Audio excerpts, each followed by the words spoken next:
Hi, everybody. My name is Miss Amber, and I want to first say thank you so much for listening to me. If you had just found me by accident or if you know me, I just want to say thank you so much. There's so much content out there today and so many people talking, and there's a lot of noise. And it's always kind of hard to decipher what's what's of value and what's just noise. So I want to say thank you. My name is Miss Amber. I am the author of the ABCs of Preschool, which will be coming out early January. But more importantly, I am a mom turned CEO. That's probably the best way that I like to describe myself to people. Growing up, I knew I always wanted to be a mom. Like, I loved kids. I've probably been working with kids since I was 10. Actually, yeah, I was the neighborhood babysitter, and I would babysit everybody's kids. I just loved kids. I knew I wanted to be a mom, and so for over 25 years, I've been specifically working in the early childhood development area, and I opened my first preschool in 2001 when I was 23 after I had my first son. So I feel like my life's mission has been one, I am a mom first and foremost. Like, I have raised 4 amazing humans. I am a mom of 5. I have a bonus son as well. I raised 4, and they're all well, my last is almost an adult in 7 months. It has been a wild, extraordinary journey, and so why I wanted to do this is I want to inspire you, encourage you.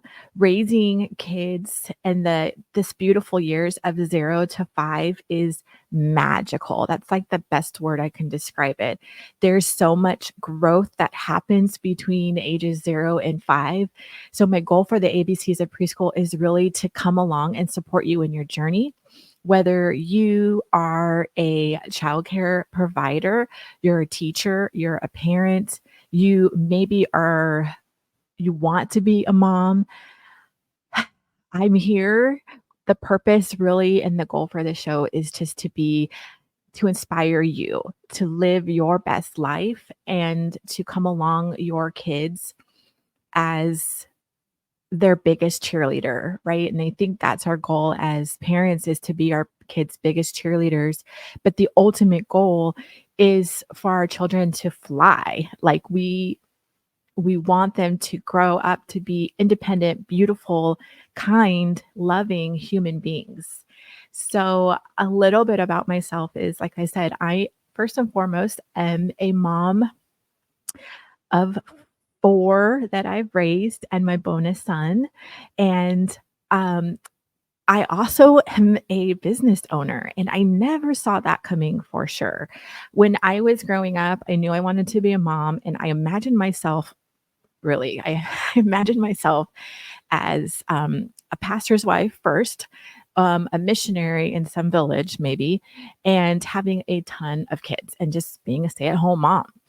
And that was my vision. So I had my first son at 22. He was a total, I didn't know what sex I was having. Like, that was the hardest surprise in my life for like 9 months, to not know what gender of baby I was having. But my first son is Spencer, who I'm hoping that all my kids will eventually come on and we'll talk about their childhood and just talk about things, because now they're adults now. I hope that we can encourage you guys who are in the trenches in the early years. The 0 to 5 years are hard. And don't let anyone tell you otherwise. They're hard. They're a really difficult time. There's a lot going on, but they're also, when I say magical, is because I feel like almost the only time 0 to 5, once they get to kindergarten, first grade, and second grade, that 0 to 5, your kids need you wholeheartedly. They need you for food. They need you for water. They need you to change their diapers. They need you to help them put them to sleep. They need you to put Band-Aids on them. Like, they love and adore you, and everything in the world is so new and fresh. And if we can only take a glimpse of how kids see the world and hold on to that for our entire lives, what a beautiful life we would live, right? But I knew that I wanted to be a stay-at-home mom, but I had my son and I stayed home for 4 months and I just got antsy. And I'll do a show. I have a show too. I want to talk about working moms and stay-at-home moms. And I remember even back then, I felt like there was a divide. Like you were either a working mom or you were a stay-at-home mom. And so in my mind for all these years until I had my first at 22, I envisioned myself with the apron on and like baking all the meals every day and just being totally present and a stay-at-home mom.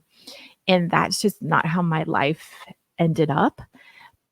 But I was always there and active in my kids' lives. But I stayed home for 4 months and I just knew in my heart, like doing the laundry every day and like doing a zillion dishes for me wasn't bringing me total joy. I loved my son. I loved being a mom. Like I thoroughly, like from deep within my soul, I love being a mom and I cannot wait to be a grandma and my kids know it. No pressure. But it's been like the greatest joy for me is being a mom. And not everybody's like that. Some people I know that they really struggle. And this is what I want to convey as you listen to this podcast is we are all so unique and we are all so different. And we need to do a deep dive within our own soul and our own heart to find our own path and forge along our own journey and own it. And so I started to own that I think I needed more. And this vision I had for myself wasn't quite working for my soul. So before I had my son, I taught preschool and I had different interactions at different schools.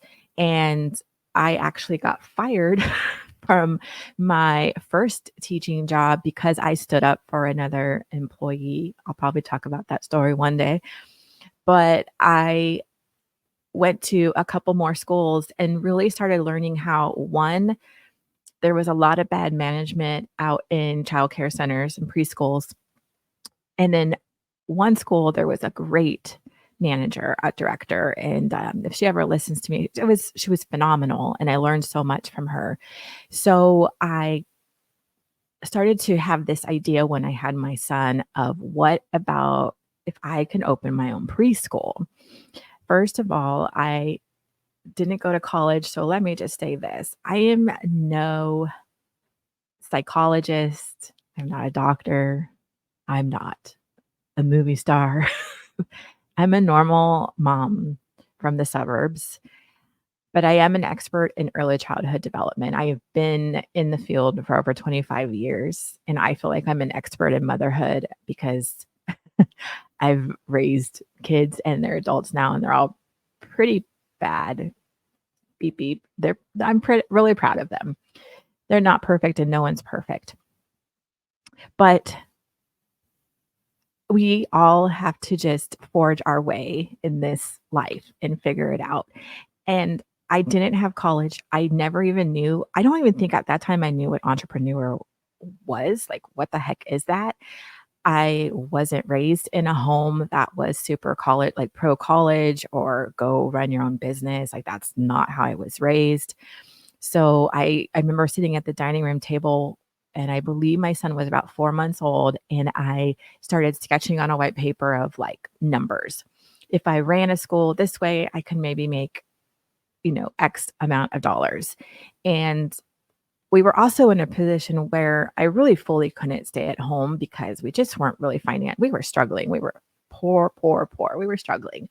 So I just felt this need and desire to be financially independent. And I wanted to bring money into the family to help pay our bills. But it also felt like I needed a little bit bigger of a purpose. I had my role as mom and I had a role as wife, got married at 19, and we'll talk a lot about that. and I wanted ownership of something. And so, lo and behold, over weeks of talking, my school was born. And back then it was called Smart Start Preschool. And I went through licensing and we transformed our living room into a classroom. And I was working at a gym, like a really high end gym at that time. And because I knew I needed to go back to work, I just needed something. So I got to bring my son and I worked in the childcare at this really high end gym.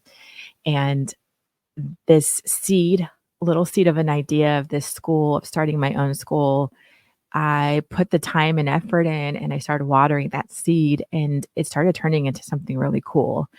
So, 9 months later, which was the most craziest time that we it was crazy. So I opened up my school in October 1st, 2001, only weeks after 9/11.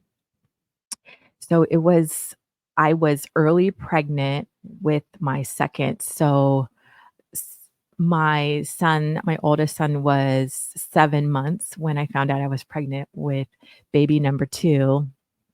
So I was early pregnant, opening up. And I had no idea what I was doing. I literally, like I tell you, I am like mom turned CEO. I just had to learn everything. And really back then the internet wasn't like it is today. It just wasn't. So I had a new baby who was 7 months old, almost 8. I was pregnant with my second. I was in the midst of opening up my own preschool. We began building a classroom onto like off our living room. So in the living room temporarily, I took up all the living room furniture and I made a classroom. And I specifically didn't want it to be called a daycare. I wanted it to be a preschool because I wanted a curriculum and I wanted it to be organized. And then 9/11 happened. And if you were around, if you remember that, it was crazy. It was scary. It was like, what's happening to our world? And here I am, 4 weeks, like trying to launch a business. So I did move forward. I just kept moving forward with that goal. And I opened in October of 2001. And I had 4 kids, 2 who were paying and 2 who were free. And I just ran with it. And my son was in the mix. And 6 months later, it grew to 48 kids. I had staff, and it just moved from there and got bigger and bigger centers. And I've just been doing this now. Um, for my oldest is going to be 23 in a few weeks. So I've been doing this since I was 23, running my centers. So I know childcare in and out, and I know little ones like the back of my hand. I love them. It's just in me. And there's been a few times where I've tried to step away, but I've always come back to this, to loving on little ones, building up women around me who are teachers. I want to I love creating jobs. I love encouraging people, and this podcast is gonna be real and raw, and I've been through a lot in my life, just as you've been through a lot. I believe that, well, one, I'm not sure why we end up here. Like, I always think about it like, how am I so lucky that I was born here in America to a really nice family when others was born somewhere else in extreme poverty. So I take that knowledge now and I want to live the best life I could possibly live. And I don't take anything for granted. And I've been through a lot of health stuff too in my life. So I've been through cancer. I just had brain surgery a year ago. We'll talk about that. And it's been 7 days and post op from my last surgery. And I'll share more all about that. I've been through a very traumatic divorce. I was married to my first husband for almost 20 years, and in a really I like to choose my words carefully to honor my children, but in a really hard and difficult relationship that took me a long time to heal from, and I'll go into that again more. Um, and I now have found love again in my 40s and remarried to like the love of my life. So this journey called life is wild. It's hard. It's joyous. It's so many beautiful things. Like life is beautifully messy. And I just feel so honored to still be here. And I think that's why I'm starting this podcast because I remember waking up from brain surgery in June of 22 and I just feel almost like something spiritual happened. I had my pineal gland removed and they had to do a craniotomy, and some would say the pineal gland is your third eye. It's like where your spirituality lives. I'm going to say no way, because that surgery was so profound for me. Even though I had gone through breast cancer, I've lost my breasts, I've had reconstruction, but something to do with having my skull cut open has really changed me. And it's really showed me that all the stuff, all the hard that I've gone through, I don't want it to be in vain. And I've gained a lot of empathy. And if I can bring on guests and talk to other just normal human beings and share our stories and encourage you, that's what I want to do. And these years, these early years, if you're a new parent, if you're trying to get a business off the ground, if you're trying to debate on, do I stay home or do I go get a job? If you're struggling with mom guilt, perfectionism, sleepless nights, like a really maybe hard traumatic marriage, maybe there's stuff going on in your marriage that you know it's not good for your health.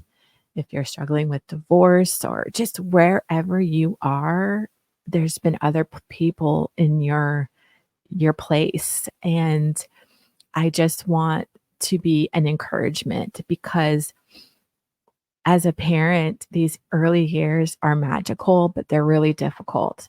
And sometimes you can feel absolutely alone, even though you have an amazing tribe that you can call, because a lack of sleep, um, it's hard to function when you can't sleep either. So I want to be here. I want to be here to help and inspire, and like potty training and sleep training. There's so many things to cover that hopefully I can bring you a little bit of joy, uh, a little bit of real talk, raw talk every week. So that's just a little bit about me. I'm a mom. My kids are now grown. My youngest, my daughter, is going to be turning 18 in June. And now on the other side, it's so amazing to be like their friend. I'm still a mom, but it's more of a different kind of mothering when they're older versus when they're little and you're in the trenches. So you're in the trenches and you've got this. And if you're a childcare owner and teacher, I've got good stuff for you too, because entrepreneurship is hard too. So we're going to cover all of it on this show. We're going to cover the hard, the good, the light, the dark, all of it, because that is life. You know, that yin yang symbol. I don't know why, but like a couple years ago, it just really, really hit me looking at that symbol, and never really thought about it too much. But in this life, we're always going to have the light and we're always going to have the dark. The We cannot have one without the other. And life's going to bring us mountains and valleys, and it's going to be on a cycle of repeat. I think for a long time, I really thought, oh, if I could just get to this point, I'll be happy. Or if I can get to this point, things will be settled. But that's not how life works. I'm honest. I mean, life is going to be constantly a series of good and bad times. And I think it's up to us on how we handle those times. So Welcome to the ABCs of Preschool. My name is Miss Amber. I'm a mom, entrepreneur, and today officially a podcaster. And my goals and hope for this show is just to come along with you on this journey that I call life. And I typically refer to it as this beautifully messy life. Cheers to life, and may you have an amazing and beautiful week ahead. Wish it, dream it, do it. Whatever your dreams are, they can be obtained.